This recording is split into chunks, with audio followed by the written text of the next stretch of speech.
ఇప్పుడు కూర్చొని 15 రోజులు అవుతుంది. ఇప్పుడుకొచ్చి ఒక స్పందన లేదు, ఏమీ లేదు. మేము ఎలాగ బతకాలి, ఎలాగ చెయ్యాలని మేము అడుగుతున్నాం. జగనన్న మీకు వచ్చే నెలలోని ఇంకా ఎలక్షన్లు ఉన్నాయి. మా వెనకాదల జనాభా ఉన్నారు. మా అంగన్వాడీ సత్తా ఏదో మీకు చూపిస్తున్నాం. ఒక అంగన్వాడీ టీచర్ గా నేను 11,500 తోటి, నా భర్త లేడు. ఈ 11,500 తోటి నేను ఇంటద్ది కట్టుకొని నా పిల్లల్ని చదివించుకుంటున్నాను. అలాంటిది ఏ పథకానికి వెళ్ళినా సరే, అమ్మ నువ్వు గవర్నమెంట్ టీచర్వి, నువ్వు ఒక అంగన్వాడీ టీచర్వి, నీకేమి వర్తించమని మాకు విద్యాదేవన గాని, అమ్మఒడి గాని ఏ పథకాలు కూడా రావట్లేదు. అలాంటప్పుడు మాకు ఈ జీతం 11,500 ఏటి సరిపోతాయి. అలాగే గవర్నమెంట్ మాకు ఏటి పరిష్కారం చూపిస్తుంది. రానున్న 4 సంవత్సరాల్లోని మీకు అమ్మ మీకు 1000 రూపాయలు పెంచేస్తాము, మీకు ఇచ్చేస్తాము, మీకు చెద్దుతామని అంటున్నారు. ఎక్కడ పెంచి ఎక్కడ చూశారు? సెంట్రల్ లో పెంచుతామన్నారు. వాళ్ళేమైనా పెంచారా? పెంచలేదు. ఈ 11,500 తోటి ఒక వితాంతమైన ఆవిడ ఎలా బతికి చూపిస్తారు? 2019లోని చూసుకొని ఇప్పుడు 2023లోని చూసుకుంటే 11,500 తోటి ఎలా బతకాలి? నేను ఇంటద్దే 6,000 కట్టుకోవాలా? కరెంట్ బిల్లే కట్టుకోవాలా?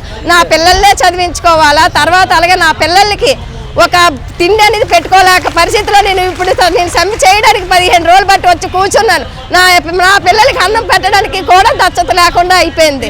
కనీసం మా ఆయన కరోనాలో చనిపోయేటప్పుడు ఒక అంగన్వాడీ టీచరు కరోనాలోని వాళ్ళ ఆయన గారు చనిపోయారని ఒక స్పందన లేదు, ఏమీ లేదు. కనీసం ఆ కరోనాలో చనిపోయిన భర్తలకైనా సరే ఒక సహాయం కూడా ఏమీ చేయలేదు.